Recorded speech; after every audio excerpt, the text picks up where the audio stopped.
দুঃসংবাদ রয়েছে অনার্স ভর্তি পরীক্ষার শিক্ষার্থীদের জন্য যারা ভর্তি প্রস্তুতি নিচ্ছ। তোমরা কি জানো গত বছর কিন্তু প্রায় অনেক শিক্ষার্থী 1 লাখের মতো শিক্ষার্থী ফেল করেছিল এবং 50-এর নিচে নাম্বার পাইছে 66% শিক্ষার্থী।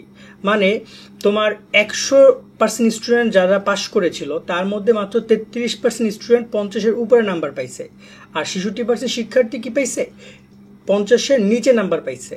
এবং ভর্তি পরীক্ষায় এই যে বিপর্যয়ের রেজাল্টটা অনার্স ভর্তি পরীক্ষা ছিল, সেই রেজাল্টের কারণে অনেক শিক্ষার্থী কিন্তু পছন্দের কলেজ পছন্দের সাবজেক্ট পায়নি। আজকে আমরা একটু ডিসকাশন করবো এই টপিকটা নিয়ে, যে এত রেজাল্ট কেন খারাপ হয়েছিল, তোমাদের কি করণীয় রয়েছে।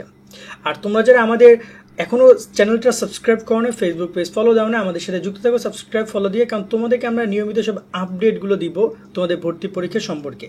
সেকেন্ড, আমরা যে বিষয় নিয়ে তোমাদের সাথে ডিসকাস করছি সেটা হচ্ছে আমাদের কিন্তু তোমাদের ভর্তি পরীক্ষার জন্য একটা কোর্স রান করেছি।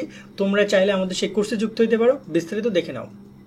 অনার্স ভর্তি পরীক্ষায় ভালো রেজাল্ট করার মাধ্যমে ভালো কলেজ এবং ভালো সাবজেক্ট পেতে চাইলে তোমরা যুক্ত হতে পারো টার্গেট জাতীয় বিশ্ববিদ্যালয় কোর্সে, যেখানে তোমরা 230 টাকায় মেইন এবং গ্রুপ সাবজেক্টে 6000+ এমসিকিউ শিট পাবে, যা পড়লে তুমি কনফার্ম ভর্তি পরীক্ষায় ভালো রেজাল্ট করতে পারবে।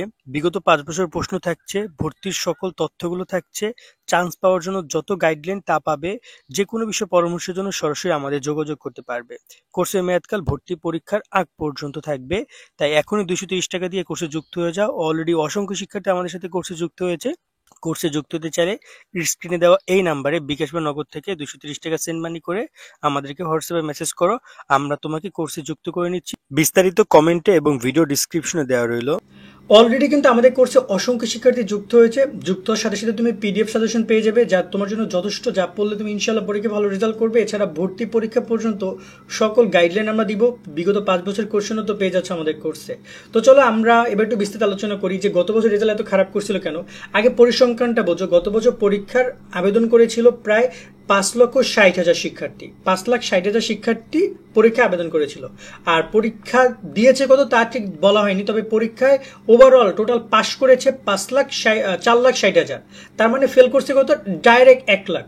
1 লাখ শিক্ষার্থী ফেল করেছে বা পরীক্ষা দেয় নাই, অথবা পরীক্ষা হয়তো বা কিছু শিক্ষার্থী দেয় নাই, বাট ম্যাক্সিমাম স্টুডেন্টই ফেল করেছে।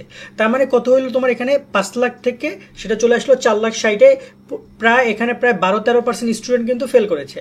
সেকেন্ড যে বিষয়টা আসছে, জাতীয় বিশ্ববিদ্যালয়ে আসন কত আছে, জাতীয় বিশ্ববিদ্যালয়ে আসন আছে কিন্তু টোটাল 4,40,000। তার মানে পাস করছে 4,60,000, আসন আছে 4,40,000। এখানে কিন্তু অলরেডি আবার 20,000 শিক্ষার্থী বাদ পড়ে যাচ্ছে, কারণ জাতীয় বিশ্ববিদ্যালয়ে পর্যাপ্ত আসনই নাই, তাদের জন্য আসন নাই। পাস যারা করেছে তাদের অত আসন নাই। এখন এই জায়গায় আবার হচ্ছে যে যারা পাস করেছে তার মধ্যে আবার ম্যাক্সিমাম স্টুডেন্ট, মানে 66% স্টুডেন্টের রেজাল্ট 66%, মানে 50-এর নিচে পাইছে তারা। কেউ 35, কেউ 40, কেউ 45, কেউ 50, এর মধ্যেই পাইছে। 35 থেকে 50-এর মধ্যে এই মাত্র তোমার হচ্ছে যে 15 মার্কের মধ্যে কত পার্সেন্ট, 66% স্টুডেন্ট। আর 50 থেকে এই যে উপরে 100, এই যে এখানে 50 মার্ক, এর মধ্যে মাত্র 33%, মানে হয়তো 1.5 লাখ স্টুডেন্ট। আর ওই পাশে প্রায় 3 লাখের মতো স্টুডেন্ট যারা কিনা এই তোমার 50 নিচে পাইছে। এখন তোমাদের এখানে কি করণীয় সেটা তোমাদের এত কথা কেন বলতেছি। দেখো, ভালো কলেজ ভালো সাবজেক্ট পাইতে গেলে তোমাকে অফকোর্স আউট অফ 50 রাখতে হবে, তবে এটা 50 কোনো মানদণ্ড না। 50 জাস্ট এটা বুঝাইছে যারা 50 নিচে পাইছে 66% স্টুডেন্ট, এটা বুঝাইছে। কিন্তু তোমাদেরকে রাখতে হবে 60-70% পর্যন্ত মার্ক রাখতে হবে 100 মার্কের পরীক্ষায়। আবার ওই পাশ থেকে তোমার যদি এসএসসি এবং এইচএসসি রেজাল্ট খারাপ থাকে, তারপর যদি আবার তুমি পরীক্ষাও খারাপ দাও, তো আলটিমেটলি তুমি তো কোনো ভালো কলেজ ভালো সাবজেক্ট পাবাই না, ডিজার্ভই করো না তুমি। সো এই জায়গায় এসএসসি রেজাল্ট যদি খারাপও থাকে বা কমও থাকে, ভর্তি পরীক্ষায় তোমাকে ভালো পারফরমেন্স দেখাইতে হবে। এখন জাতীয় বিশ্ববিদ্যালয়ে যে কোশ্চেন এসেছে বিগত সালে, সেটা অ্যানালাইসিস করে আমরা দেখলাম যে খুব টাফ কোশ্চেন তারা দেয় না, যে কোশ্চেনে একদম শিক্ষার্থীরা একদম এত খারাপ রেজাল্ট করবে। তারপরে শিক্ষার্থীরা কেন করেছে এটা হয়তো ওরা ভালো জানে। আবার হঠাৎ করে প্রায় 10 বছর ভর্তি পরীক্ষা, অনেকগুলো কারণ থাকতে পারে ওদের রেজাল্ট খারাপ হওয়ার পিছনে। তো এছাড়া গত বছর গণ অভ্যুত্থান হয়েছে, অনেক কাহিনী হয়েছে, ওরা অনেক ডিপ্রেশনের মধ্যে ছিল, অনেক প্রবলেমের মধ্যে ওরা পরীক্ষা দিয়েছে, ওদের পরীক্ষা নেওয়ার কথা ছিল না প্রথমবার। যাই হোক না কেন, ওদের উপর দিয়ে অনেক কিছু হয়েছে না হয়েছে। এখন তোমরা কি কি এখান থেকে শিক্ষা নিতে পারো?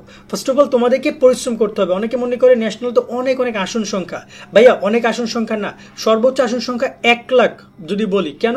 ভালো কলেজ ভালো সাবজেক্ট কেন্দ্রিক আসন সংখ্যা 1 লাখ বা এরকমের 1.5 লাখ, এর বেশি না। আর বাকি ম্যাক্সিমামই হচ্ছে বেসরকারি। সেসব কলেজে পড়াশোনার মান একটু প্রশ্নবিদ্ধ, সেখানে পড়াশোনার খরচ একটা প্রশ্নবিদ্ধ একটা বিষয়। সো এই জায়গায় তোমাদেরকে ভালো কলেজ ভালো সাবজেক্ট পাইতে হলে প্রিপারেশন নিতে হবে, প্রস্তুতি নিতে হবে, তোমাকে ভালো রেজাল্ট করতে হবে। সো এই জন্য আমি বলবো যে তোমরা আমাদের কোর্সে যুক্ত হবে না সেটা তোমার একান্ত ব্যক্তিগত বিষয়, তবে তোমরা ট্রাই করো বই কেন্দ্রিক পড়াশোনা করার। তোমরা লাগলে ভর্তি সহায়ক বইগুলো কেনো বা আমাদের কোর্সে যুক্ত যেভাবে যা হোক পড়াশোনা করো, তবে এমনও পড়াশোনার ধরন না যে তোমাকে সারাদিন রাত পড়তে হবে, কোচিং করতে হবে, এটা ওটা তাও না। তুমি যদি শুধুমাত্র জাতীয় বিশ্ববিদ্যালয়ের জন্য যদি পড়তে চাও, তুমি একটা পারফেক্ট গাইডলাইন ফলো করবা যে আমি এইগুলো পড়ছি, সেখান থেকে কোশ্চেনগুলো ইনশাল্লাহ তোমাদের পরীক্ষা আসবে। এবং ন্যাশনাল ইউনিভার্সিটির কোশ্চেন কিন্তু খুব বেশি বিতর্কত জায়গা থেকে দেয় না, বেসিক পয়েন্টগুলো থেকে কোশ্চেন করে। তোমরা বিগত সালে 24 কোশ্চেনটা দেখো, দেখবে সব বেসিক জায়গা থেকে কোশ্চেনগুলো করেছে, যেগুলো তুমি অলরেডি ইন্টারমিডিয়েটে পড়ে এসেছো। খুবই বেসিক পয়েন্টগুলো থেকে তারা বাংলা, ইংরেজি, জিকে যদি তোমরা ইন্টারমিডিয়েটে পড়ো নাই, জিকেটা শুধু বাংলাদেশ বিশ্ববিদ্যালয় থেকে এসেছে। সো ওভারঅল আশা করি তোমাদেরকে আমরা বুঝতে পারছি কিভাবে কি প্রিপারেশন নিবা। সামনে তোমাদের আরও অনেক গাইডলাইন ভিডিও এই চ্যানেলে আপলোড করা হবে, ফেসবুক পেজে আপলোড করা হবে। যারা আমাদের কোর্সে যুক্ত হচ্ছে তাদেরকে তো আমরা এই নিয়মিত তথ্যগুলোও দিব। সো আমাদের সাথে তোমরা কানেক্টেড থাকো, ইনশাল্লাহ আমরা তোমাদেরকে চেষ্টা করবো সার্বক্ষণিক সহযোগিতা করার। আজকের মতো আমরা এখানে বিদায় নিচ্ছি, সকলে অনেক ভালো থাকবা। আল্লাহ হাফেজ।